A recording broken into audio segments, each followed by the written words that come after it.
नमस्कार. आजच्या एपिसोडला जर शॉर्टमध्ये एक्सप्लेन करायला जाऊ तर इकडे तेजा मंजुषाची अजून हाल करणार आहे. ती लगेच अक्षरशः ती व्हिडिओ दाखवून तिची पूर्णपणे अशी जळवणार आहे की बाबा तू किती नालायक आहेस हे सगळं करूनच्या करून. त्यानंतर इकडे मुलींच्या बरोबर मिठू टाइम स्पेंड करत असते. तेवढ्यात दारावरती कोणतरी येते आणि ते बघून मिठू थोडी घाबरते. मीनवाईल इकडे ते डीलर आहेत ते मंजुषा बरोबर जबरदस्ती करतात की नाही आम्हाला तुम्हाला भेटायचं आहे म्हणजे आहे. आणि आज अजित समोर खूप मोठे घोळ होणार आहेत. चला बघूया डिटेलमध्ये आजच्या एपिसोडमध्ये काय काय घडले. नमस्कार. आजच्या भागात आपण बघणार आहोत स्टार्टिंगला श्वेता येऊन सगळ्यांसमोर होणाऱ्या गोष्टींबद्दल सांगते. तेव्हा ती सगळ्यांना सूचना देते की आता जी परिस्थिती आहे ना त्या हिशोबाने आपल्याला थोडं सतर्क व्हायला पाहिजे. सगळ्यांनी आपल्या मुलांची थोडी काळजी घ्यायला पाहिजे. स्पेशली जेव्हा मुलं शाळेमध्ये जातात तेव्हा टीचर्सला पहिलेच सांगायला पाहिजे की त्यांना कोण सोडवायला आणि कोण घ्यायला येणार आहे, ज्याच्यामुळे पुढे जाऊन आपल्याला कोणतेच प्रॉब्लेम होणार नाही. आणि सगळ्यांनी रस्त्यावरून जाताना स्वतःची काळजी घ्यावी. सेल्फ डिफेन्स सगळ्यांना बेसिक यायलाच पाहिजे, ज्याच्यामुळे आपल्या मुलांवरती कोणते संकट येणार नाही आणि त्यांच्यासमोर कोणतंही आव्हान आलं ना तरी ते त्याच्यासाठी खंबीरपणे उभे राहतील. याची आपल्याला एक नागरिक म्हणून जबाबदारी घ्यायची आहे. आणि हे करताना आपल्याला आपल्या मुलांची तर काळजी घ्यायचीच आहे, त्याबरोबर आजूबाजूची मुलं असतील त्यांचीही आपल्याला काळजी घेणं गरजेचं आहे. कारण की कधी कोणावरती संकट येईल ना हे कोणालाच माहिती नाही आहे. म्हणून या परिस्थितीमध्ये घाबरून न जाता आपल्याला या परिस्थितीची लढा द्यायचा आहे आणि एक सजग नागरिक बनून आपल्याला सगळ्यांसाठी उभं राहायचं आहे. हे सगळ्यांनी जर मिळून केलं तर अशा अपहरणाच्या केसेस आहेत ते आपण टाळू शकतो. म्हणून सगळ्यांनी याच्याकडे लक्ष द्या. तर थोड्या वेळानंतर इकडे तेजा कॉफी घेऊन येते. तेव्हा ती विचारते काय झालं ताई, आज तुमची तब्येत खराब आहे का? म्हणजे आज तुम्ही डायरेक्टली ब्लॅक कॉफी मागितली, नाही चहा नाही का, काय झालं? तेव्हा ती म्हणते काय नाही ग, माझं डोकं थोडं दुखत आहे आणि त्याच्याचमुळे काही खाण्यापिण्याची जास्त इच्छा नाही आहे. तेव्हा ती म्हणते काय झालं ताई, अचानक का डोकं दुखते? माझ्याकडे एक उपाय आहे. तेव्हा ती विचारते कसला उपाय ग? ती म्हणायला लागते थांबा थांबा मी तुम्हाला दाखवते. तेजा लगेच आत जाते आणि मोबाईल घेऊन येते. तेव्हा मोबाईलवरती तिने कशी कामगिरी केली याची व्हिडिओ दाखवते की बघा ना ताई, हे बघा पोलिसांनी कसं त्या लहान मुलींना ज्यांनी पळून नेलं होतं ना त्या लोकांना पकडलं. म्हणजे किती छान काम केलं आहे ना. किती नालायक लोक असतील ना ज्यांचं तर घरदार पुरं बरबाद हो, यांना तर चापकाचे फटके द्यायला पाहिजेत, यांची तर मिरवणूक काढायला पाहिजे. असे नीच माणसं आहेत ना त्यांची पुरेपूर वाट लागायला पाहिजे. लहान बाळांच्या बरोबर असं कोणी करतं का? किती खराब लोक असतील ना ही सगळी. तेव्हा मंजुषा म्हणायला लागते काय चाललंय तुझं, ऑलरेडी माझं डोकं दुखत आहे, अजून डोकं भणभणे करू नको. तेव्हा ती म्हणते ताई पण या गोष्टी तर चुकीच्या आहेत ना. तुम्ही बघा ना ही लोक किती नीच असतील ना ग की लहान मुलांना असं किडनॅप करतात. तेव्हा ती म्हणते अगं जा ना जेवणाचं काहीतरी बघ, सकाळी सकाळी असं लोकांना शिव्याशाप देणं चांगलं नाही आहे. हे सगळं करून तेजाला खूप आनंद मिळत असतो की फायनली हिच्यावरती मी मात केली, म्हणून ती खूप खुश असते. तर दुसरीकडे मिठू इकडे लहान मुलींबरोबर खेळत असते. तेव्हा त्यांची आंधळी कोशिंबीर खेळण्याचा डाव सुरू असतात. तेवढ्या दाराची बेल वाजते. हे बघता मिठू थोडी घाबरते आणि म्हणते बाळांनो तुम्ही एक काम करा, तुम्ही आत जा, मी बघते कोण आहे. ती दार उघडते. तिला थोडी भीतीच वाटत असते पण दारावरती अजून कोणी नाही तर श्वेता असते. तेव्हा ती विचारते काय झालं ग, तेवढी घाबरलेली का दिसते? तेव्हा ती म्हणते काही नाही, बरं झालं तू आहेस, मला खूप भीती वाटली होती. दुसरीकडे मंजुषाला डीलरचा कॉल आलेला असतो. तेव्हा तो म्हणतो हे बघा तुम्ही जे काही केलं असेल आणि नसेल केलं पण तुम्ही लवकरात लवकर आम्हाला भेटा. तेव्हा ती म्हणते काय चाललंय तुमचं, भेटा माझ्यावरती विश्वास नाही का? एवढ्या वर्षापासून आपण एकत्र काम करत आहोत तरी तुम्ही असं वागताय जसं काय माझ्याकडून काही झालंच नाही. हे तुमचं जे वागणं आहे ना ते अगदीच चुकीचं आहे.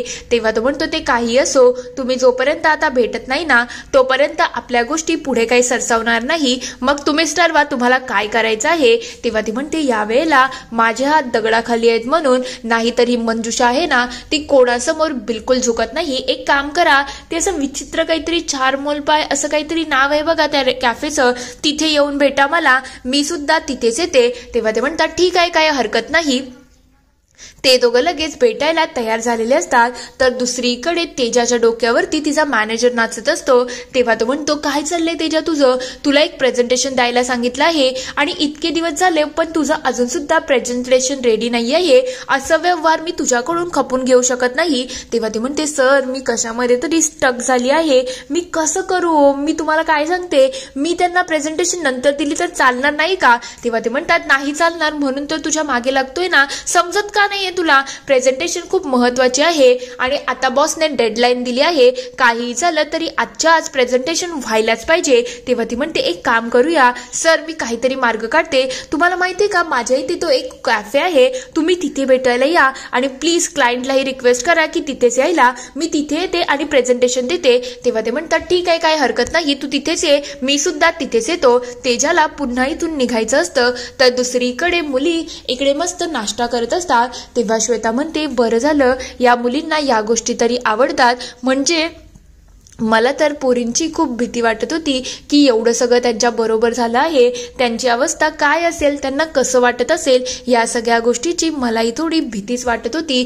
तेवढ्यात मिठू म्हणायला लागते, हे सगळं तर ठीक आहे पण मला यांना सोडून आश्रमाला थोडा वेळ का होईना जायला लागेल, त्याचं मी काय करू? तेवढ्यात मुली घाबरतात आणि म्हणतात, मिठूताई तू कुठेच जाऊ नको ग, प्लीज नको ना जाऊ. तेव्हा मिठू म्हणते, काय ग तुम्ही असं जेवण अर्ध सोडून कशा काय आला? तेव्हा ते म्हणतात, सॉरी ताई, खरं म्हटलं तर आमची चूक झाली, आम्हाला माहिती आहे अन्नाचा असा अपमान करायचा नसतो, पण ताई आम्हाला खूप भीती वाटते ग, तू नसशील तर आमचं कसं होईल? आम्हाला त्याच गोष्टीची जास्त भीती वाटते. आम्हाला माहिती आहे अशा गोष्टी करणं चुकीच्या आहेत, त्याच्यासाठी मनापासून सॉरी, पण तो आम्हाला सोडून जाऊ नको ना.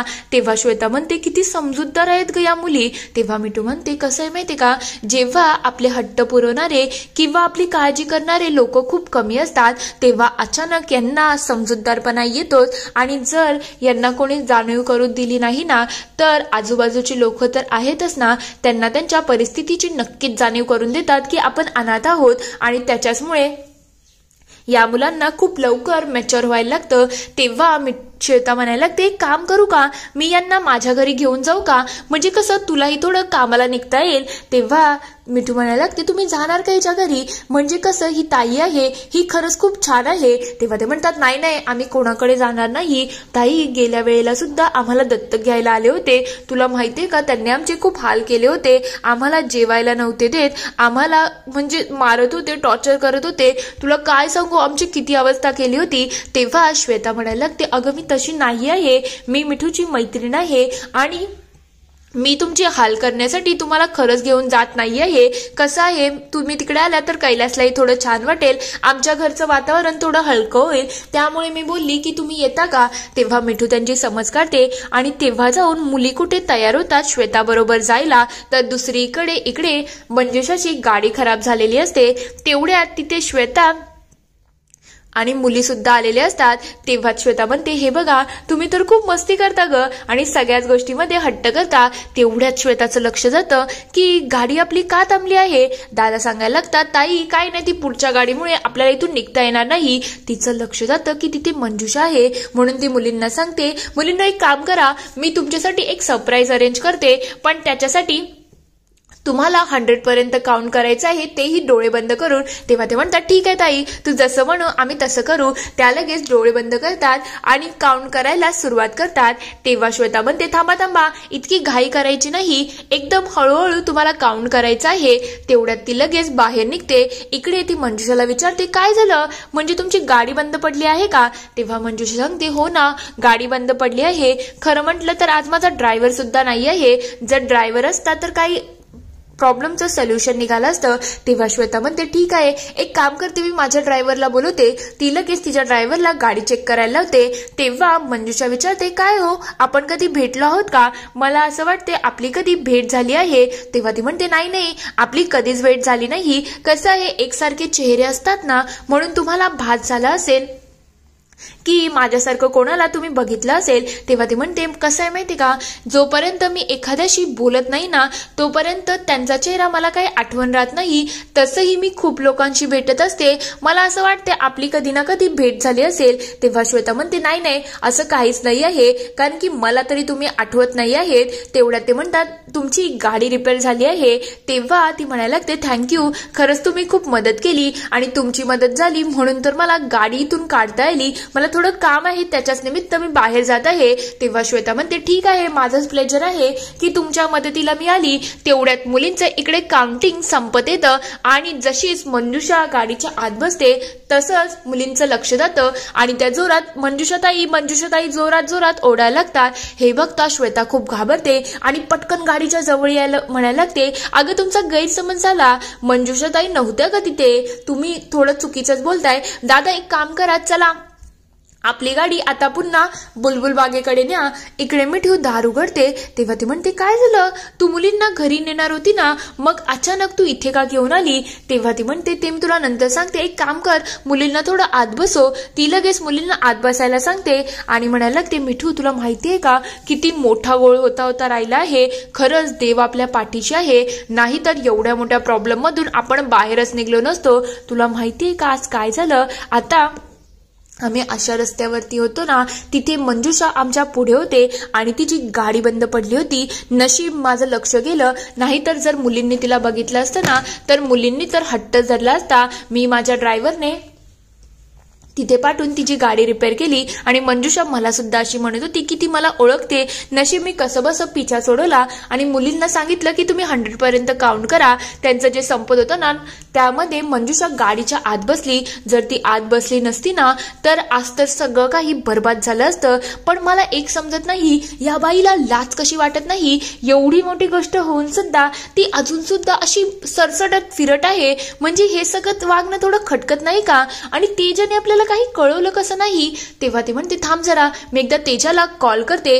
ती लगेच तेजाला कॉल करायला लागते पण तेजाचा कॉल काही लागत नसतो, म्हणून त्या दोघींची काळजी अजूनच वाढत असते. दुसरीकडे मंजुषा इकडे कॅफेमध्ये गेलेली असते. तेव्हा ती म्हणते तुम्ही माझ्यावरती विश्वास ठेवा, आपली काही डील आत्ताची आहे का. यावेळेला काय झालं ना मलाच कळलं नाही म्हणून तर मला जास्त भीती वाटत आहे. पण तुम्ही काळजी करू नका, माझी माणसं एवढी चांगली आहेत ना, त्यांना 3rd डिग्री देऊ की कोणती डिग्री देऊ ते माझ्याबद्दल काहीच बोलणार नाही आणि कोणाचं नाव बाहेर सुद्धा येणार नाही याची मी तुम्हाला गॅरंटी देते ना. मी स्वतः तिथे गेली होती आणि एक गोष्ट अजून सांगते, मी या सगळ्या केसकडे बघत आहे. त्याच्यामध्ये माझ्या आश्रमाच्या अजून 2 मुली होत्या पण त्या मुली अजून आश्रमात आल्याच नाही. म्हणजे पाणी कुठेतरी मुरत आहे आणि ते आपल्याला शोधणं गरजेचं आहे. त्या लोकांचं डिस्कशन सुरू झालेलं असतं. तेवढ्यात तिथे तेजाची एंट्री झालेली असते. तेजा इकडे तिच्या मीटिंगची सुरुवात करते.